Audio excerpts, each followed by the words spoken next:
I don't know if you bitches know what you want anymore.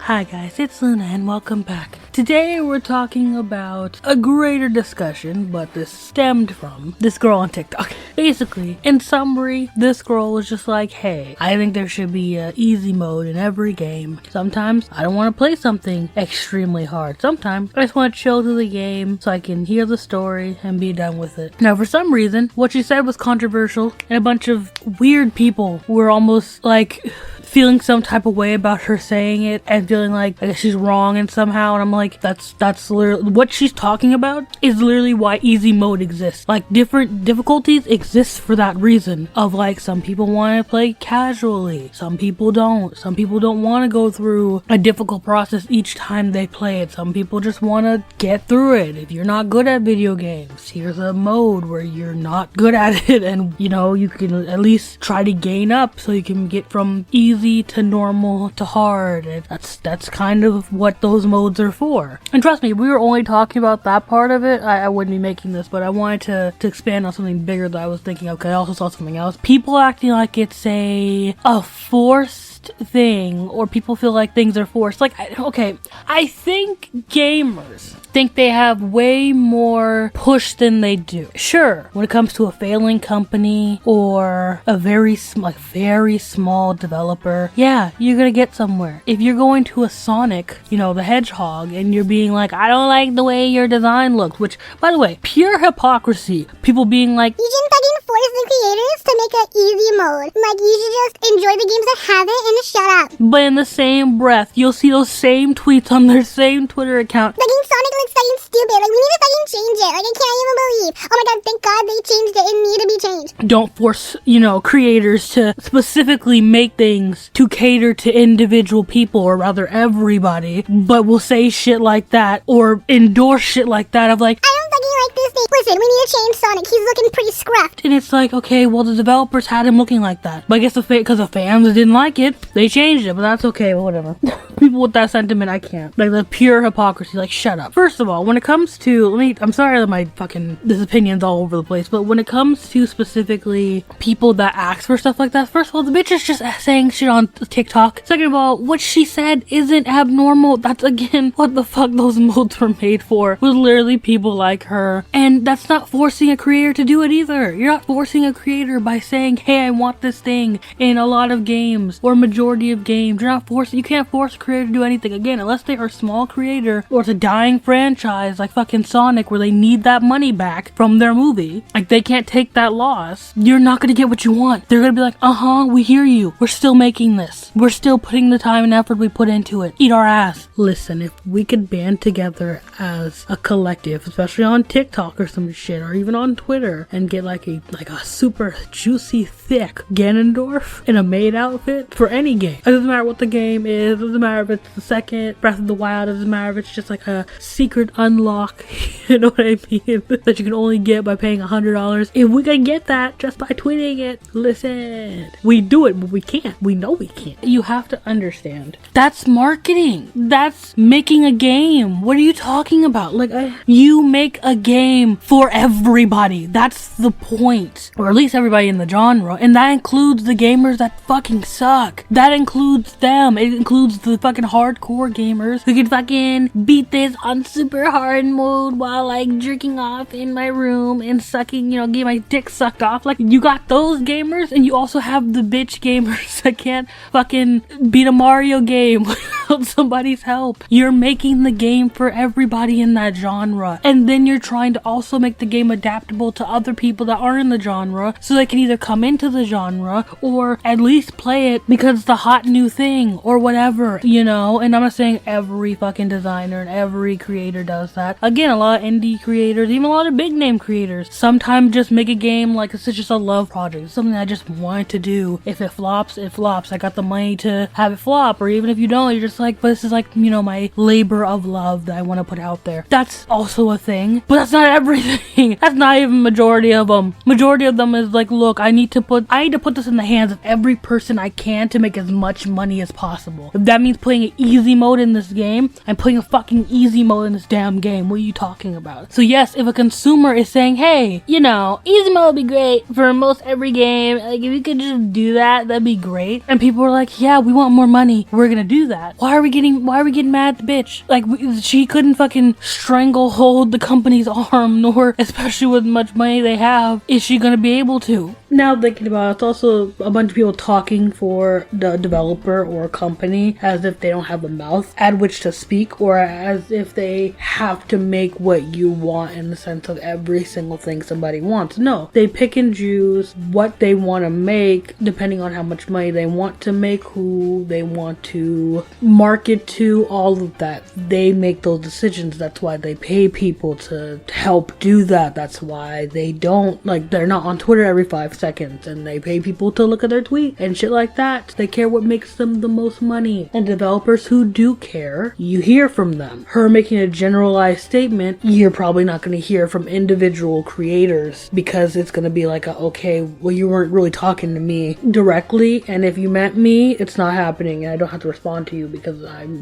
I can do what I want. And I really don't take something that's a generalized statement as a personal attack like a normal fucking person. It just seems like a bunch of people who are like, I play video games this way and I enjoy this, trying to shut down someone else's opinion on it. Honestly, that's low-key what it seems like, because you're basically talking for, no, they don't want to do this, you're pressuring them, you're doing too much, as if they don't have a mouth at which to speak, or if they can't make their own decisions without you backing them up in that sense. This isn't that type of time. Maybe when you're shitting on their company, that's the time where people would speak up and that would be a thing. Not when some random bitch on TikTok make a TikTok they would probably never see unless a bunch of fucking neckbeard ass niggas blew it up for whatever reason. Even then, they don't have to say shit. They really don't. Like, it seems like a bunch of people are projecting how they feel, how they play video games, what they like about video games, and I do agree with their sentiments and what they say, but also you're pushing a lot of that stuff onto someone who obviously is like, I don't agree with you and I feel this way and I want an easy mode, and doesn't mean I'll get that, but I'm just saying what I want. Like, that's kind of how, like, you're supposed to do as a customer. You're supposed to be like, hey, I don't like this game because I want this, that, and the third. Doesn't mean you'll get it. Again, I want thighs. I can't thick thighs. Why? Again, I want thick thighs.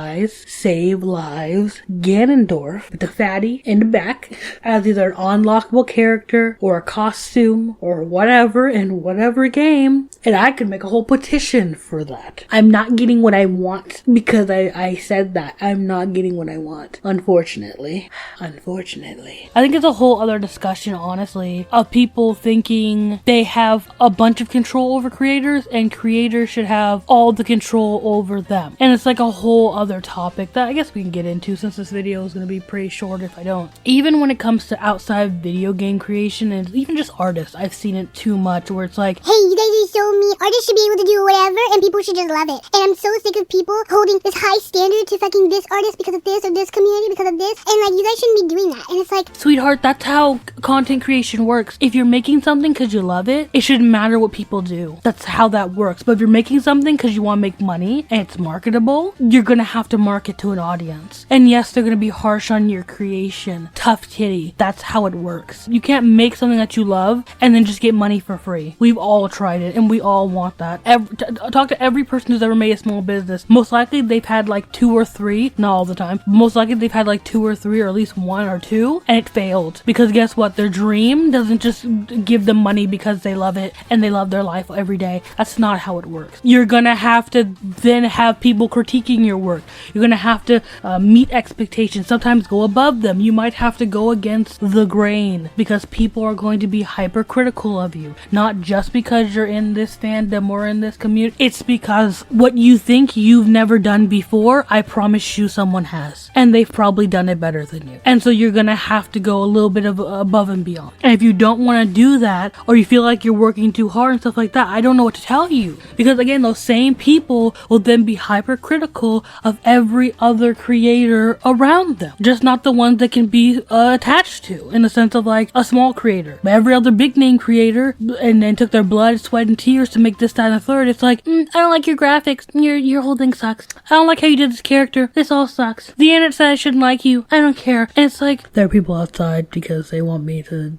obviously jump out the window because but I want to add that it's weird when it comes to people complaining about criticisms or being led to a high standard, especially smaller companies or small creators, because they'll be the same people who are judging bigger creators and bigger companies and shit like that for a bunch of shit. But whatever. Listen, you're gonna come across critiques and things like that when you're smaller. It's just a part of being a creator. Again, unless you're creating for yourself, that's kind of how it works. If you're creating for other people to like and enjoy it, you're gonna come across those types of things. Do I think it needs to be as harsh as it usually is? No, but same thing for big creators. People will shut down whole shows before even fucking watching the shows or playing the damn games. But that seems to be fine because we don't want it. So, and it's like, fuck off with that, you know? And I get it. You're smaller. You can't do as much as a big creator. But guess what? Bigger companies and shit like that, they still have people who have burnout. They still have people who are struggling, who are tired, who have to wake up at like 6 in the morning and go to sleep at like 12 a.m. because the meeting ran long or whatever. They still have people who have burnout. They're just big enough to put a curtain over it so you don't feel as bad. Or they're big enough to hire enough people to where it doesn't look as torturous as it is. Or get a good unpaid intern or two to do the work for free and not complain as much. Do you get where I'm saying? Again, putting a curtain over it so you don't feel as bad. So while I understand that a lot of people get hit with a lot of criticism that probably isn't too much warranted, you also have to understand if someone's just like, I don't really like the color on this or this, that, and the third, you can choose to ignore it. The block button exists. Hell, that's why bigger companies don't really look at their social medias like that and their comments all the time. And again, if you want to just do it for yourself, then again, even then, the block button exists. Like, that's the thing. And I get it, it can be hard, and I get it, you can complain about it. You're free to do that if you want to. It's just this expectation that everything has to be great because you're small, or everything has to be critiqued because you're bigger or whatever. It's just weird when it's like, or we both can be critiqued and we both can be loved by the people who love us and hated by the people who hate us, because it doesn't matter as long as you're making the money, and even then you can make a decision to change whatever you want to. I still want my thick-eyed cannon, but he's not coming to me. And people who just leave their dogs out, and then there'll be hella cats that are missing from our neighborhood, and dogs, and then they wonder why their dogs are gone, but they leave the gates open, and dogs will be randomly running throughout the night. Okay, this is me complaining about nothing. Let me get back on track. Was there even a track to get back on? I think I'm just rambling at this point. Anyways, when you critique something, when you see if something is good or not, when you start to deconstruct why you like something, that's a good sign. Even if you start deconstructing why you don't like it, that's a good sign. That means someone cares enough to do so. There are a lot of games and animes and everything that go out here being like not even giving a shit about. Do you know any animes that you could like go on fucking like any type of anime or manga list and you'll just be like, I've never heard of you before in your life, because people didn't even care enough to do that. Be glad somebody gives a fuck about what you're making, and then try to have it where everybody gives a fuck about what you're making. Again, that's how it works. So people bitching and moaning at this girl is just like, hey, I want easy mode. Fucking that's how it works. Is that we sit here and we're like, okay, somebody gives a fuck about my shit. You're gonna give a fuck about my shit more if I do this thing? Cool, that makes me more money, which means I can do more things that I want, whether it's personal projects or whatever, and I'm good. I can feed my family. If you think she was talking to like indie game developers and shit like that, I doubt she was thinking about that. Even if she was, who cares? Now, do I believe in most of what she said? Again, no, not really. I don't think every game needs a fucking easy mode, and some games are just like stupid ridiculous for actual reasons. And let's be honest, the super ridiculous ones usually have the most shit stories, in my opinion. Even Cuphead was just like, it has pretty graphics, but I mean, story was shitty. Like, there's no real reason for me to play through this game except for to be getting the dopamine I need every day to have the agonizing, really sad pain of being like, my fingers are bleeding, but like, you know, I got through this level. that's about it. Like, that's all that game really gave me. And I was really mad because I was like, is there something at the end that like makes it worth it? No, it's just the dopamine that I get from like finishing a really hard level, I guess. I guess that's cool. Even if you have something that's like mildly difficult and you want it to be a little bit easier for you, most of those games end up having easy modes anyway. So it's not like what she's saying is like out of the ordinary or anything. It's just most of her demands have been fulfilled by the games that would really have good enough stories to complete. Well, there are a few exceptions. Breath of the Wild was well, it's not super difficult, but the bosses are kind of difficult and it does take a lot of time. That's about it. Really, it's Breath of the Wild more or less takes a lot of time. I wouldn't even say it's difficult. After you get past it, it's not really. But now think about it, my Switch did die. I forgot to get a new one. I don't got the money though. I need a new one though. I'll buy it later. My point is, what she's saying isn't weird. It's not out of the ordinary. It's what she said actually was, it is kind of the standard actually for really story-based games and things like that, to have like an easier mode or to have a mode that ranges from quote-unquote easy or normal to difficult is kind of,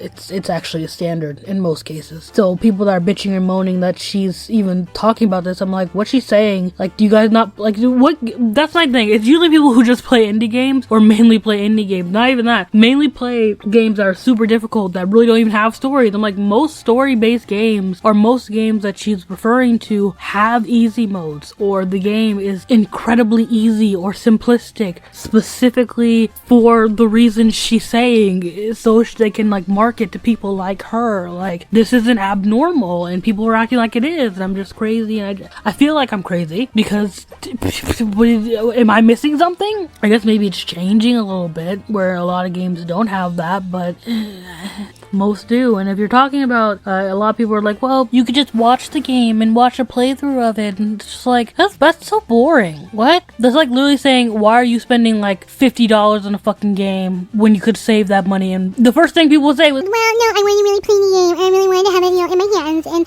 the stuff, and all of that, and it's like, so you're telling me you saved up all that money instead of buying something, saving it for something else, being nice to somebody, helping somebody out, doing anything else, you bought a $60 game and wasted your money when you could have watched a playthrough of the game. Well, no, I wanted the game, and I wanted to play it myself with my money. And it's like, okay, so shut up then. Shut up. Like, at that point, shut up. Honestly, it's just a bunch of people getting mad at someone because they don't agree and shitting on them, which I'm all here for. I mean, you have your right to do that. I really don't have a problem too much with that. But it just comes off neckbeardish. It just keeps, like, I keep hearing the neckbeard. Almost like like I can hear the wind blowing through it. I'm being mean. I don't know why I keep using neckbeard recently, but that's what it sounds like. It just sounds like a bunch of neckbeards. Like there's a whistle throughout their beard from the wind. Like, that's all I hear. I don't know. You know what's also irritating? Someone telling you suck and discouraging you from playing a game to the point where you don't want to play it because you're this close to socking them in the teeth. My boyfriend did that for so long. So toxic. He did that for so long. He would like shit on me because I would not be good at a game, and I'm like, I don't play shooting games like this. I don't play these games like this. I don't play those games because the consoles that I would need to play them I never had, and even when I had access to those games, nobody would want to play them with me nor let me play them because I wasn't good at them. So I could never get good because no one ever wanted to play. It was like it was so irritating thing, and he would shit on me for it, and other people would shit on me for it, and it got to the point where I'm just like, I just want to play the game and have fun, and maybe if I actually enjoy it or I start playing it and I get better, it would be fun. But toxicity, so I can kind of get what she's probably getting at, of like, I just want to play this game and I want it to be fun and I want to like experience it, but I'm not as good as a gamer yet, or good at this game specifically yet, to be able to play something that's really hard that I've never played before. Honestly, it would be nice if they spiced up games. That actually seems like that would be pretty fun. If you just like make like difficult mode actually difficult, not just, oh, let's fucking spawn more enemies. Like, maybe have us do more things or add more stuff to like the hard mode and shit like that. That seems really fun. When I say add more things, I mean actually add like, oh, on hard mode you also have to do these 4 things as well. Not just, hey, there's 2 more buckets of enemies for you. It's like, okay, well, I guess. I mean, a new challenge or something like that would be cool too. You know, and I know all games can't be like that, but it would be a nice thought. And honestly, what she did is kind of what I'm doing right now, where it's just a discussion that's just going out into the ether and never to be seen again. I mean, whether you like it or not, it doesn't fucking matter. So I just don't understand. A good hypocrite is great, but like, I'm kind of sick of this hypocrisy of like, every Tuesday I see the same shit, you know what I mean? And it's either don't do this, stop forcing people to do stuff like this, stop being rude, like just let them do their thing, and then next Tuesday it's your fucking stuff sucks, you need to change it, you need to be different. And it's like, okay, pot, meat, kettle, like what are we, if you're gonna shit on something, shit on it. If you're gonna not like something, not like it, that's fine. It's just, let's not delude ourselves. If her and a small minority want easy modes in every game, cool. It really won't affect any of you guys. Them wanting that doesn't even affect people who are cool with everything being difficult. You still got the difficult mode. It's not like your thing gets erased because she wants easy. It doesn't. It stays actually there. It broadens the horizon for other people who maybe just suck or just coming into this or have never played a video game before in their life and it was just like, hey, I want to play this one because everybody's hyping this shit up, but I suck. That's all I think it is. Anyways, I've been rambling on for ad nauseum about nothing, I guess, and I should probably go. I did have a few videos lined up. I don't know what they're gonna be. I want to do the fucking H up video, but I feel like that one... it's like talking to a wall. There's no point. And I'm not sitting here pandering to people and being like, oh, well, I'm not making people the argument for them so I can then tear it down. Like, it's not gonna happen. I was gonna talk about Yaoi and Yuri and all that stuff and how people are taking fantasy way too fucking far. This is another example about people are taking fucking video games and shit and video game opinions way too fucking far. It's a fucking video game. It's fantasy. They're a company. All they want is your money. And then I would think I was gonna make a thing about Princess and the Frog, which I can still do. That's fine. I don't know what I'm gonna do. Anyways, I'll see you guys later. Bye bye. Just remember this. We could have been stardust, same world but without us.